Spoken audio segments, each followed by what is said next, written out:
To Sharon, the West Bank invasion is simple self-defense. The Israeli Prime Minister reiterated Israel's right to self-defense. Israel's basic posture is anything but defensive. Israel is the only country in the world right now which, in contravention to UN Security Council resolutions, maintains tens of thousands of heavily armed troops outside its borders in somebody else's country for the sole purpose of taking their land away from them and in the process forcing them to live under the worst form of tyranny imaginable, which is a foreign military dictatorship. The tanks, the gunships, the snipers, they are all on Palestinian land.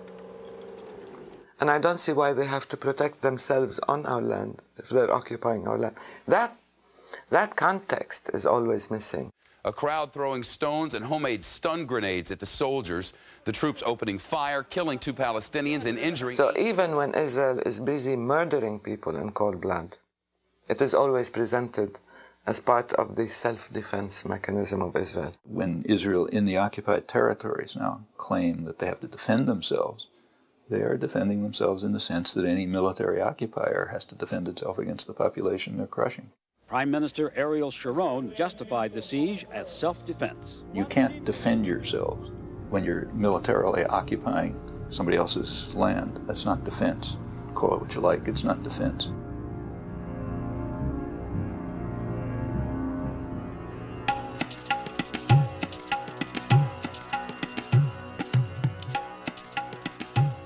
Once we know that the occupation is illegal and we know that it's subject to international condemnation and it's very costly in terms of lives and money, then we have to ask why Israel continues to maintain the occupation. And the reason is because it intends to annex the territories eventually. For decades, Israel has been colonizing Palestinian land by building settlements on that land. The settlements are in contravention of the Fourth Geneva Convention that forbids the transfer of population into land colonized by illegal force. The settlements are dotted throughout the Palestinian territories and are set up strategically, often on hilltops, to give Israel military control of the land and its natural resources, namely water.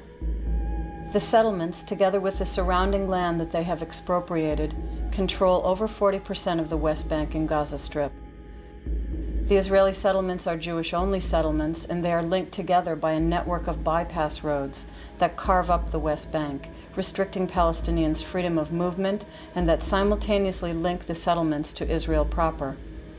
The strategic placement of the Israeli settlements and the bypass roads can be described as an Israeli matrix of control over the occupied territories.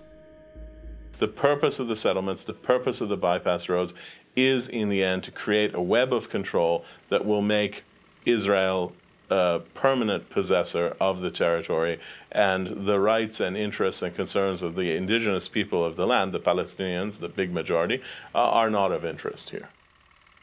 Given that Israel's goal is eventual annexation of the occupied territories, the settlements, of course, are a means to attaining that goal, but they would appear to be threatening colonies if they were presented in their true light. So better to hide their identity, to sanitize the language that describes them. CNN sent out a memorandum to its staff in the Middle East. In future, Gilo is to be called a neighborhood. The Jewish neighborhood of Gilo on the outskirts of Jerusalem. The Israeli neighborhood Gilo. Gilo, a Jewish neighborhood in East Jerusalem. Now, there's a great deal of difference between a colony, which is what the settlement is, colon as the French say, and a neighborhood.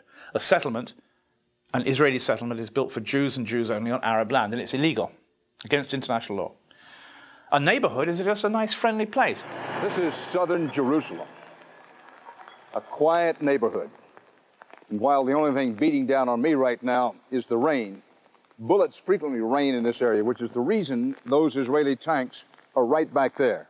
So by pressuring journalists into changing the use of words, by making them alter their lexicon, by linguistically changing the narrative story, not only are the journalists kept in line, this is the language, this is the system of linguistics you must use, but it also successfully takes away from one side in the dispute, the Palestinians, the reasons why they act in the way they do, whether we approve of it or say that it's a wicked thing.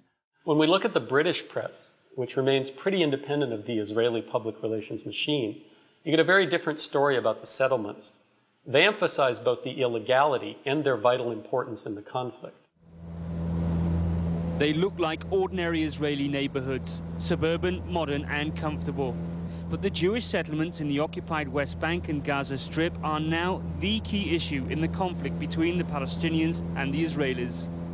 There are something like 200,000 Israelis living on land captured from the Palestinians in the War of 1967.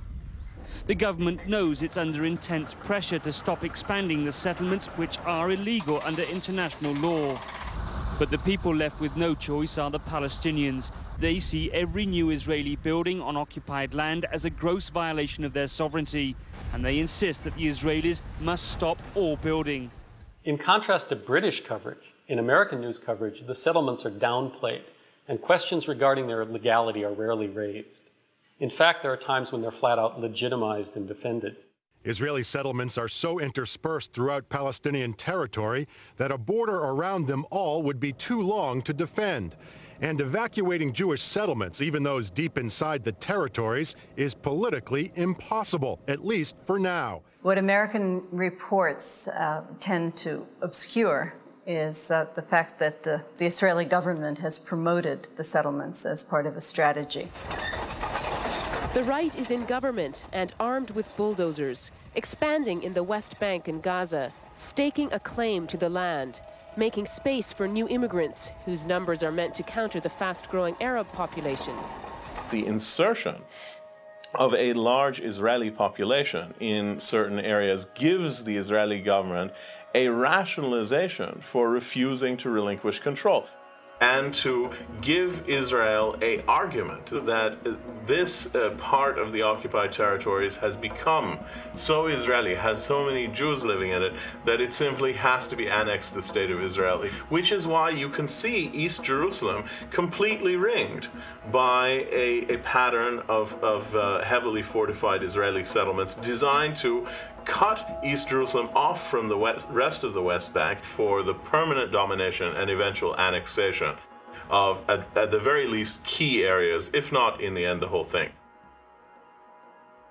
The settlements are illegitimate by international law, but what's worse is that many of the occupants of the settlements, their founders and people who live there today, are very aggressive toward Palestinians.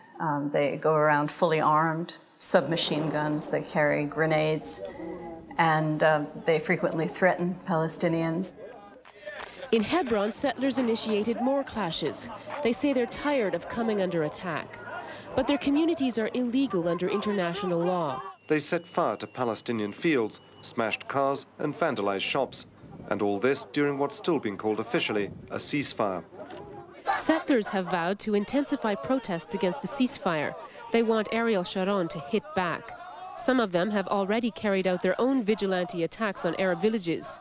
They're sitting 100,000 settlers in little settlements all over the West Bank, inside or very near Palestinian places, and they're treating the Palestinians in patronized way, violent way. They're not saying live and let to live. They're trying to take from the Palestinians their dignity, their land, their homes, their traditional way of life. Israeli colonization of Palestinian land has been a twofold process. On the one hand, Israel has been constructing Jewish-only settlements on Palestinian land. On the other, Israel has taken various measures to drive Palestinians out. One way this has been done is by demolishing Palestinian homes. In 2.5 years since the outbreak of the Intifada, Israel has demolished over 1,000 Palestinian homes, making thousands of civilians homeless. It's a large-scale process of demolishing the homes of Palestinians in order to effect what Israel is largely about, which is controlling the territory, making life uncomfortable for the Palestinians, making Palestinians leave their homes on the West Bank. It's tacitly a gradual ethnic cleansing process.